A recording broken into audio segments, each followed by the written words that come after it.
저희는 가난 운동 을 통해서 우리 니아스 미션 그리고 나가랜드 미션을 하고 있습니다. 그래서 우리 가난 운동에서 대해서 복민 운동에 대해서 많이 연구하고 또 공부하고 있습니다. 이제 그것의 시작은 김용기 장로님이 시작을 하셨죠. 19살의 김용기 그분 그 당시에 참 돈키호테 같은 야망을 갖게 되었었습니다. 자신이 중국의 지도자가 되어져서 민족의 숙적인 그 일본을 힘으로 멸망시키겠다라는 마음을 품고 만주로 올라갑니다. 그러나 그런 목적은 좋았지만 방법이 참 비현실적이었던 것을 깨닫게 됩니다. 결국 그는 만주에서 이제 평양으로 다시 내려오죠. 그는 이제 평양에서 냉면 한 그릇을 먹게 됩니다. 근데 그 냉면 때문에 탈이 나서 거의 죽을 지경이 됩니다. 근데 이제 병원에 갈 돈도 없었고 겨우 이제 약을 사서 먹었지만 차도가 없었습니다. 복통으로 마루 바닥에서 뒹굴뒹굴 대굴대굴 구르면서 기도하기 시작했습니다. 주님, 나를 이대로 죽게 하지 마십시오. 주님이 나를 이 세상에 보내신 분명한 이유가 있을 줄 압니다. 내가 이 세상에서 주님께서 원하시는 그 일을 감당해야 하지 않겠습니까? 주님, 제발 당신의 뜻을 이루시기 위해서 이 땅 가운데 머무르게 해 주시옵소서. 이렇게 한참을 기도를 했습니다. 이렇게 기도하는 동안에 그동안 자신이 지금까지 하나님과 너무 멀리하고 있었구나 라는 깨달음을 갖게 되었습니다. 그 중국 지도자가 되겠다라는 것, 그리고 그곳에 만주의 마적단에 들어가려고 했던 것, 뭐 이런 것들이 결국은 자신의 힘, 자신의 능력으로 뭔가 이루려고 했다라는 깨달음이 왔던 것이죠. 그것을 깨닫는 순간 그 복통은 순식간에 사라져 버렸습니다. 그러면서 무슨 일을 하든지 가장 먼저 자기 자신의 마음을 다스리는 것이 가장 중요하다. 그것이 첫 번째 시작이다라는 것을 알게 됩니다. 그것이 바로 하나님의 뜻이었던 것입니다.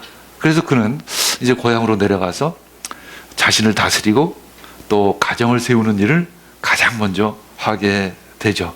그러면서 그의 지경은 점점 넓어져 갑니다. 그의 시작은 자기 자신으로부터 또 가정으로부터 시작됐습니다. 물론 그것의 중심은 하나님 그분의 말씀이었던 것이죠. 모세도 역시 그런 경험이 있었습니다. 출애굽기 3장 4절 읽겠습니다. 모세가 그것을 보려고 오는 것을 보시고 하나님이 떨기 가운데서 모세야 모세하고 그를 부르셨습니다. 모세가 대답하였습니다. 예, 제가 여기 있습니다. 모세 역시 자신의 민족을 이집트에서 구원하기 위해서 자신의 힘으로 해보려고 했지만 결국은 실패로 돌아가고 나그네 신세, 광야에서 장인어른의 양을 치는 그런 목동 신세로 전락하고 말았죠. 그는 스스로 이스라엘을 구원하려고 했지만 깨닫게 됩니다. 그것은 모든 일은 하나님으로부터 시작되어야 한다는 것을 알게 되죠. 그리고 주님은 그를 하나님의 뜻 안으로 초청을 하십니다. 그리고 하나님의 뜻으로부터 그를 세상 넓은 지경으로 이끄시는 거죠. 그리고 이스라엘의 지도자로 세워주십니다. 이것이 바로 하나님의 방법인 것입니다. 우리들의 지경을, 여러분들의 지경이 넓어지길 원합니다. 그러나 그것의 시작은 하나님 그분의 말씀으로부터 시작되어야 하는 것입니다. 그리고 자기 자신을 다스리는 것, 그리고 우리들의 가정을 다스리는 것으로부터 여러분들의 지경이 넓어지기를 원합니다. 자, 이제 예수님은 예루살렘에서 온 바리새인과 율법학자들의 그 형식적인 그 율법주의를 아주 강하게 야단을 칩니다. 그들은 겉으로는 아주 완벽하게 율법을 지키는 듯했지만 마음으로는 하나님과 굉장히 멀었습니다. 이제 그들이 제자들이 손을 씻지 않고 빵을 먹는 것을 보고 꼬투리를 잡자 예수님은 인간의 마음은 음식에 의해서 더러워지지 않는다.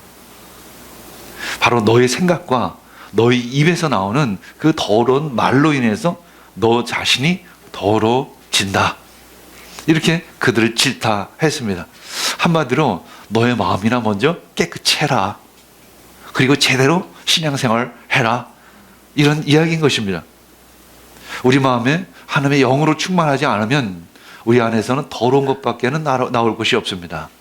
그들이 율법을 지키는 것은 마음이 아니라 그저 형식일 뿐이었습니다. 그것은 거짓입니다. 그들은 육신으로는 하나님을 섬기는 척 하지만 마음으로는 하나님과 거리가 멀었습니다. 그들은 자신의 그 종교적인 어떤 권위, 어떤 권력을 지키기 위해서 하나님을 이용하는 것 뿐이었습니다.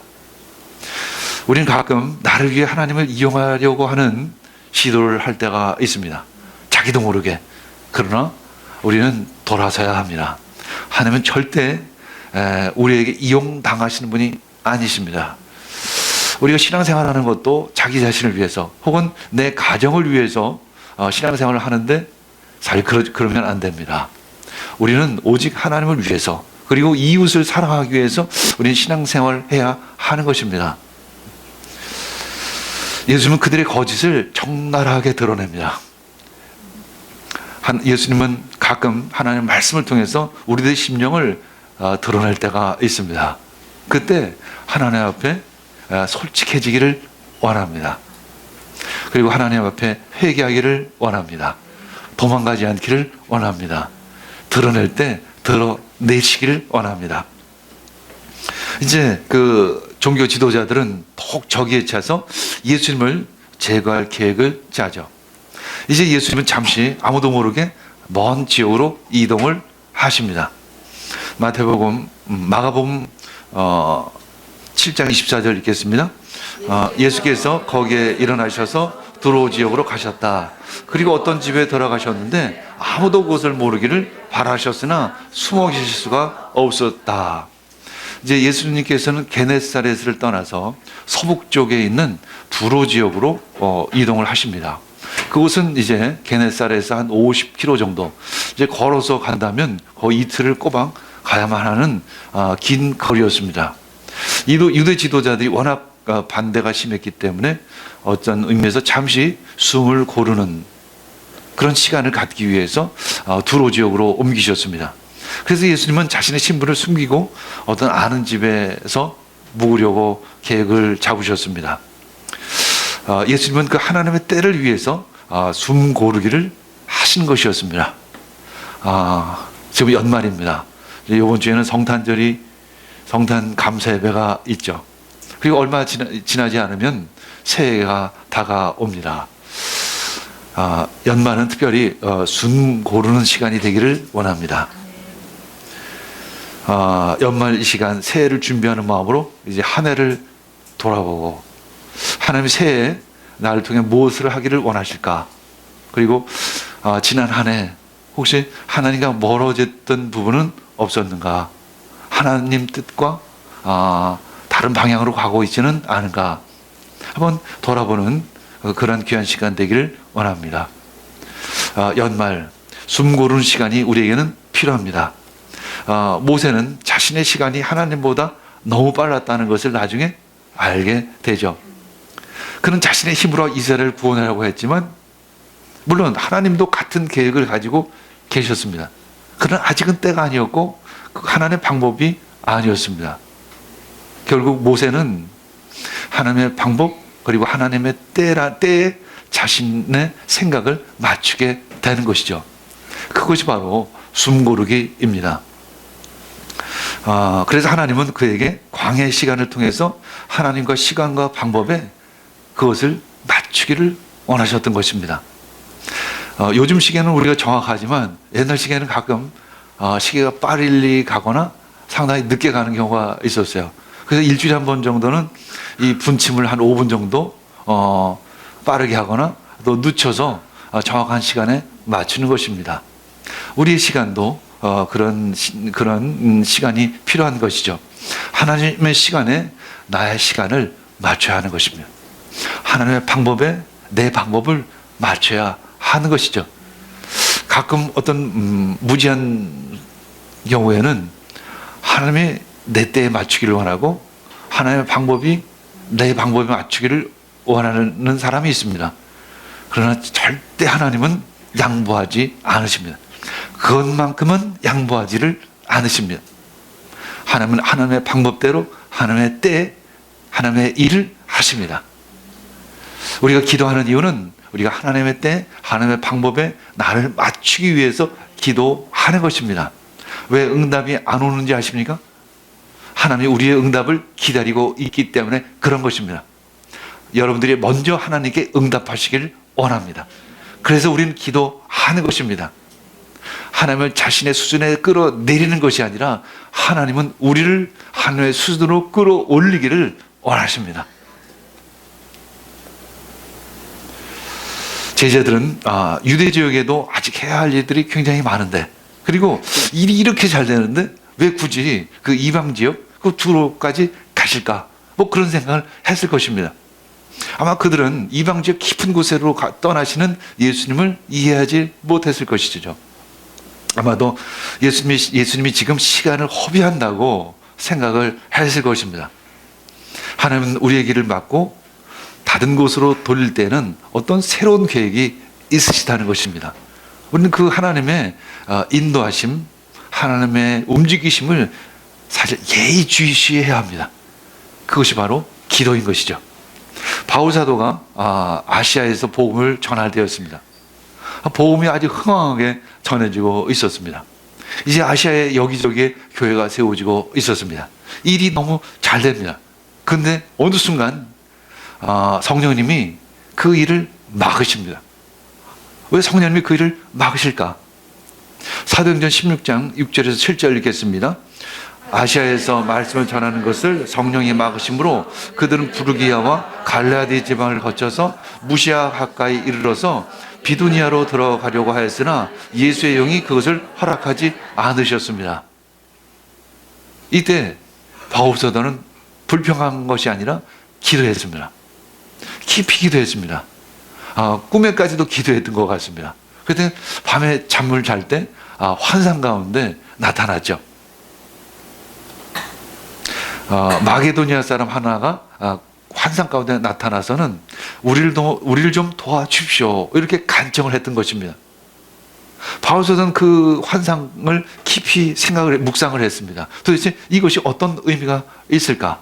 그것은 바로 이제 아시아에서 유럽 마게도니아로 건너와서 복음을 전하는 하나님의 계시라는 것을 깨닫게 되는 것이죠. 그리고는 이제 아시아를 건너 유럽으로 가게 되는 것입니다. 그리고 그곳에서 복음을 전하기 시작을 하는 것입니다.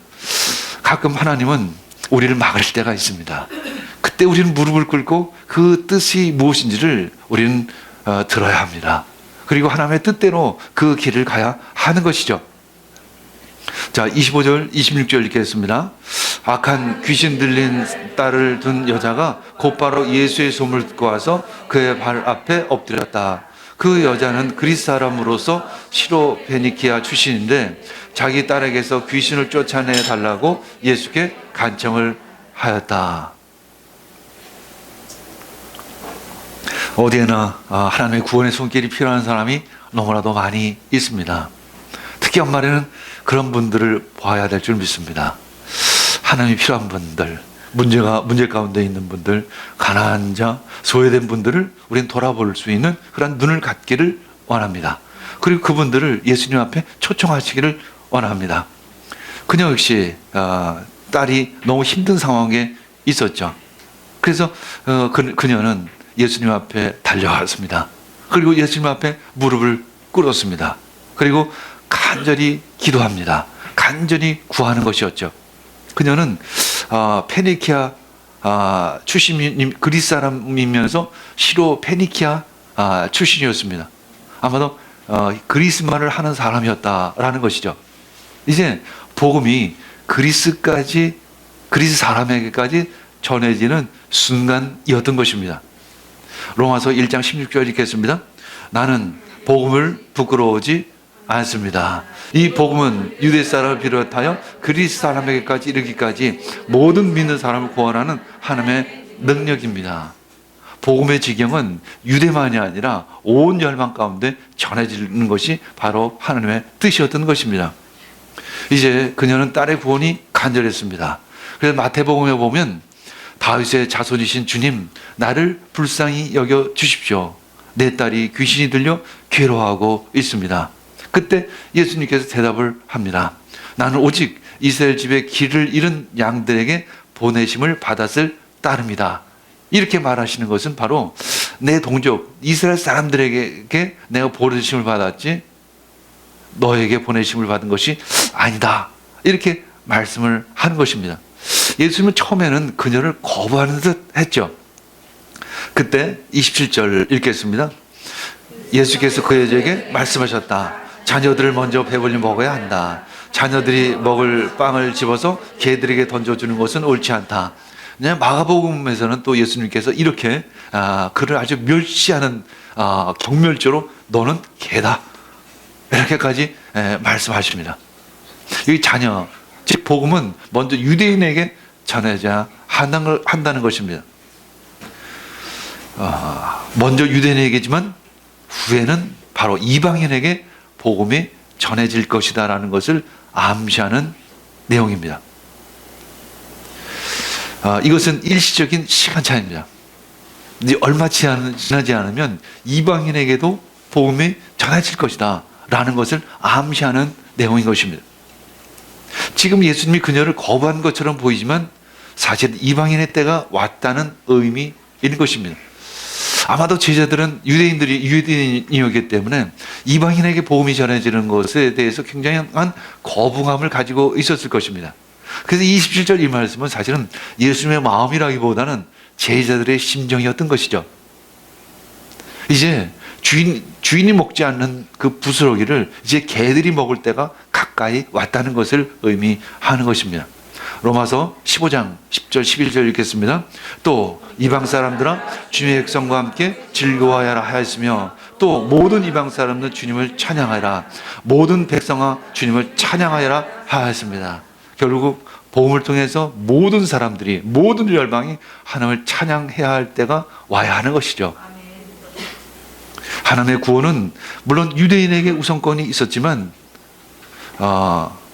그들은 예수님을 부인했습니다. 며칠 전 바리새인과 율법학자들은 예수님을 부인한 정도가 아니라 예수님을 공격했던 것입니다. 이제 그들의 거부한 생명의 떡은 이제 이방인에게 전해져야만 하는 것입니다. 이제 이방인에게도 복음이 전해져야 할 때가 가까이 오고 있음을 암시하고 있는 것이죠. 자, 28절 읽겠습니다. 그러나 그 여자가 예수께 말합니다. 주님, 그러나 상 아래에 있는 개들도 자녀들이 흘리는 부스러기는 얻어 먹습니다. 이 여인은 마치 예언적인 말을 하는 것이죠. 이제 그 부스러기를 우리가 먹을 때가 되지는 않았습니까? 하면서 답을 하는 것입니다. 그녀는 주여 옳습니다. 당신이 맞습니다. 이제 자녀, 유대인과 우리는 분명히 다르다는 걸 제가 인정합니다. 내가 이방인인 것을 인정합니다. 아마도 그들은 나를 개라고 여길 것입니다. 내가 그것을 다 인정합니다. 그러나 이제는 그 주인이 먹던 상에서 떨어지는 그 부스러기를 먹을 때가 되지를 않았습니까? 이제 이방인에게도 그 복음이 전해질 때가 오지 않았습니까? 라는 그 의미가 이 안에는 암시되어져 있는 것입니다. 예수님은 그 유대 지도자들의 잘못된 전통을 다시 한번 공격하는 격이 된 것입니다. 그들은 시장에 다녀오면 꼭 몸을 씻고 음식을 먹었죠. 왜냐하면 시장에는 많은 이방인들이 있었기 때문에 자기도 알지 못하는 사이에 이방인과 접촉할 수 있기 때문에 그것을 씻는다는 의미에서 씻고 항상 음식을 먹었습니다. 그만큼 그들은 철저했습니다. 그런데 이제는 그 유대인들이 이방인과 한 자리에서 한 식탁에서 그 생명의 떡을 먹을 때가 온 것입니다. 로마서 15장 6절 읽겠습니다. 한 마음과 한 입으로 하나님 곧 우리 주 예수 그리스도의 아버지께 영광을 돌리게 해주시기를 빕니다. 유대인과 이방인이 하나님을 찬양합니다. 이제 유대인과 이방인이 하나님을 찬양할 때가 온 것이죠. 한 식탁에 앉아서 같이 음식을 먹을 때가 온 것입니다. 함께 생명의 떡을 나눌 때가 온 것입니다. 이제 그 복음의 지경이 점점 넓어지고 있습니다. 여러분들의 그 지경이 함께 넓어지기를 원합니다. 하나님의 말씀으로, 또 여러분들 가정을 중심으로, 또 여러분들 자신을 세워나가는 것으로 인해서 여러분들의 지경이 넓어지기를 원합니다. 29절 30절 읽겠습니다. 그래서 예수께서 그 여자에게 말씀하셨다. 내가 그렇게 말하니 돌아가거라. 귀신이 내 딸에게서 나갔다.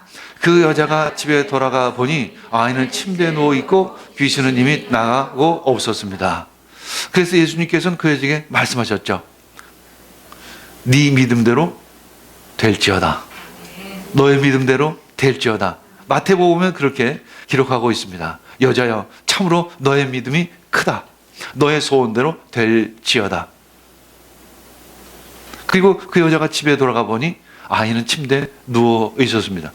아마도 귀신이 떠나가면서 그 아이가 발작을 하면서 힘이 다 빠진 것 같습니다. 그래서 침대에 조용히 누워 있었던 것입니다. 집으로 돌아가라. 예수님이 이렇게 말씀하셨습니다.